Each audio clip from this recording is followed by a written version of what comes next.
Dwight D. Eisenhower, five-star general, World War II hero, and 34th President of the United States. But he wasn't an only child. He had brothers who took very different paths.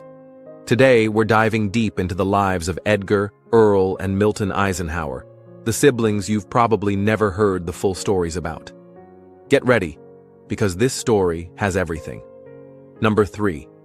Edgar Newton Eisenhower. Born in 1889, he was the second oldest surviving brother in the Eisenhower clan, just about 21 months older than little Dwight. They were so close in age that everyone nicknamed them Big Ike, Edgar, and Little Ike, Dwight. And like any good brothers, they shared everything, including fights, jokes, and endless teasing. Edgar was the strong-willed, independent one. Dwight was the determined, duty-driven one. Growing up, they weren't rich by any means. Their family was hard-working, but money was always tight. That's why Edgar and Dwight made a deal. I'll work while you go to college, then you'll work while I go. Pretty clever, right? At least that was the plan, until fate stepped in. In 1909, Edgar headed off to the University of Michigan to study law, while Dwight worked a string of tough jobs to pay the bills. But just a couple of years later, Dwight won an appointment to West Point, a free education, and their arrangement flipped. Edgar, ever determined, scraped together enough support from family and Dwight's small earnings to keep going. In 1914, he graduated with a law degree and immediately packed up for the Pacific Northwest, setting up shop in Tacoma, Washington. At first, he expected some Wild West frontier town. Instead, he found a pretty modern city and a booming legal scene just waiting for a sharp, hard-working lawyer like him. Edgar wasn't flashy. He didn't care about being rich or famous. He cared about doing the job right. He worked at Bates, Peer & Peterson law firm until 1921. Then he founded his own firm, what would eventually become Eisenhower & Carlson, still operating today in Tacoma. He built a reputation as a straight talker, someone who didn't sugarcoat things for judges or clients. And if you couldn't afford his fees, no problem. Edgar often took on cases pro bono, defending the little guy without charging a dime. He also got into business, sitting on the boards of banks, paper companies, and manufacturing firms. He wasn't just a lawyer, he was a real player in the booming economy of the Pacific Northwest. Oh, and he had one major hobby: golf. Edgar was so good that even into his 60s, he was winning championships and beating golfers half his age. Edgar married 3 times, first to Louise Alexander. They had 2 children, Jack and Janice. Sadly, Jack died young in 1956. After divorcing Louise, he married Bernice Thompson. She died tragically just a few years later. Finally, he married Lucille Dawson, who had been his secretary. They stayed together for 16 years before divorcing. Despite all the ups and downs, Edgar stayed close to his family. His house by American Lake became a gathering spot whenever Dwight visited Washington State. Now here's where it gets juicy. When Dwight became president in 1953, most of the Eisenhower family kept their mouths shut about politics. Not Edgar. He was a hardcore conservative, way more right-wing than his brother. And he wasn't shy about saying so. He hated big government programs. He thought Dwight was too soft on Democrats. He called out creeping socialism wherever he saw it. In 1957, Edgar gave a now-famous interview slamming Dwight's budget for being too big. "I can't for the life of me understand what persuaded Dwight to go for that big budget this year. Reporters ran with it. It made national news. And Dwight? He just laughed it off, telling reporters, 'Edgar has been criticizing me since I was 5 years old.'" That right there shows you, even when Edgar threw political punches, family came first. The brothers never let politics break their bond. Edgar died in 1971 at the age of 82. He never sought fame. He just wanted to live by his principles: honesty, hard work, and speaking the truth, even when it stung. Number 2. Earl Dewey Eisenhower. Born in 1898 in Abilene, Kansas, Earl was the second youngest of the Eisenhower boys. Unlike Edgar the tough talker or Dwight the military whiz, Earl was quieter. When he finished high school in 1917, the world was in chaos. World War I was raging. Earl packed up and moved to Washington State to live with his older brother Edgar. There, he started studying electrical engineering at the University of Washington, but had to hit pause to help out with the war effort, working in shipyards building ships. After the war, he went back, earned his degree, and got to work. For the next few decades, Earl lived the kind of life a lot of Americans dream of: honest, hard work, and family. He worked for West Penn Power Company in Pennsylvania, married Catherine Snyder in 1933, had 2 kids, a son named Earl Jr. and a daughter, Catherine. Later, Earl shifted gears. He owned and operated radio stations in Illinois and Indiana, getting into the media world just as radio was booming across America. By the 1950s, he had traded hard hats for press releases, running public relations for a chain of suburban newspapers outside Chicago. But then 1964 hit, and with it, one of the weirdest elections Illinois had ever seen. The state government couldn't agree on redistricting after the census, so the Illinois Supreme Court said, "Fine, everyone runs statewide.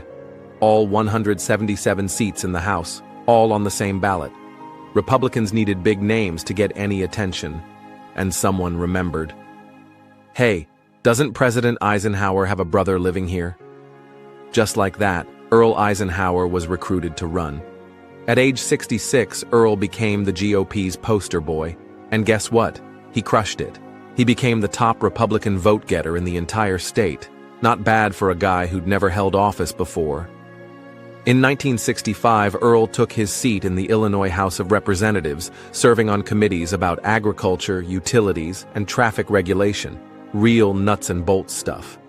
He wasn't flashy, he wasn't loud, but he showed up, did his homework, and worked like a man who still believed public service actually meant something. Still, politics wasn't exactly a love affair for Earl. After just one term, he was like, "Yeah, this isn't really my scene." He decided not to run again once the state returned to normal district elections. He did try one more campaign, for clerk of Cook County in 1966, but got steamrolled. Chicago was, and still is, a Democratic stronghold. Even the Eisenhower name couldn't save him there. That loss was the signal Earl needed. It was time to retire for real. Earl and his wife Catherine packed up and headed for Scottsdale, Arizona, trading the cold Midwest winters for sunshine and quiet days. There, Earl lived a peaceful, low-key life. On December 18, 1968, Earl passed away at the age of 70, just a few months before his brother Dwight would follow him. Number 1. Milton Eisenhower, born in 1899, was the baby of the family. While his brothers fought wars, built businesses, or dived into politics, Milton took a quieter, brainier route. From a young age, everyone knew he was different. He edited the school paper. He debated anyone who would listen. He dreamed bigger than the Kansas prairie. After finishing high school in Abilene, Milton worked his way through Kansas State Agricultural College, now Kansas State University, earning a degree in industrial journalism in 1924. After graduation, Milton landed a government job, assistant to the American consul in Scotland. Not bad for a kid from a town with more cows than people. But Europe wasn't home, and by 1926, he was back in Washington, D.C., working at the U.S. Department of Agriculture. There, Milton rose fast. By 1928, he was Director of Information for the department. He worked under Henry Wallace, a Democrat, even though Milton was a moderate Republican. His job? Explaining complex New Deal programs to everyday Americans during the Great Depression. Milton had a gift. He could take confusing, messy ideas and make them make sense. A tough assignment, World War II and the Japanese-American internment. Then came World War II, and a test that would haunt Milton for the rest of his life. In 1942, after Pearl Harbor, the U.S. government decided to forcibly relocate Japanese Americans from the West Coast to internment camps. It was one of the darkest moments in American history. Milton was asked, or more like shoved, into running the new War Relocation Authority. And here's the thing: Milton hated the policy. He knew it was wrong. He didn't believe American citizens should be imprisoned because of their ancestry. But he also knew someone had to minimize the harm. He took the job reluctantly, tried to make the process as humane as possible, and quit after just 90 days in protest. He later said it was the biggest regret of his life. After leaving the government, Milton decided to go where he could really make change: universities. Kansas State University, 1943 to 1950. In 1943, Milton became president of Kansas State, his old college. At the time, Kansas State was still mostly an agricultural school. Milton dreamed bigger. He pushed for a broader liberal arts curriculum. He fought to integrate college athletics, opening the door for black athletes. He expanded opportunities for women and minorities. This was the 1940s, when that kind of progress wasn't just hard, it was radical. Milton proved that change didn't have to come with shouting or protests. Sometimes it came through quiet, stubborn persistence. Pennsylvania State University, 1950 to 1956. In 1950, Penn State came calling. The GI Bill had flooded the school with new students, and the place was bursting at the seams. Milton got to work. New dorms, new science programs, the first university-owned nuclear reactor in the U.S. He helped Penn State go from a sleepy farm school to a major research powerhouse. Under his leadership, Penn State dropped the word college and officially became the Pennsylvania State University. Johns Hopkins University, 1956 to 1967, 1971 to 72. Then in 1956, Johns Hopkins, one of the most prestigious universities in America, recruited him. At Hopkins, Milton tripled the university's income, doubled its endowment, oversaw $76 million worth of new buildings, opened the massive underground Milton S. Eisenhower Library, which still bears his name today. Students adored him. Faculty trusted him. Administrators saw him as a magician, someone who could balance budgets and charm billionaires at the same time. Even after he retired, Johns Hopkins begged him to come back during a crisis in 1971, and he did, stabilizing the place once again before leaving for good. During Dwight's presidency, 1953 to 1961, Milton became one of Ike's closest informal advisors. He was the guy Dwight trusted for honest, no BS advice. When something sensitive came up, Milton got the call. He wasn't a yes man. He challenged ideas. He pointed out problems no one else dared mention. And it wasn't just Dwight. Later presidents, Kennedy, Johnson, also tapped Milton for important national commissions.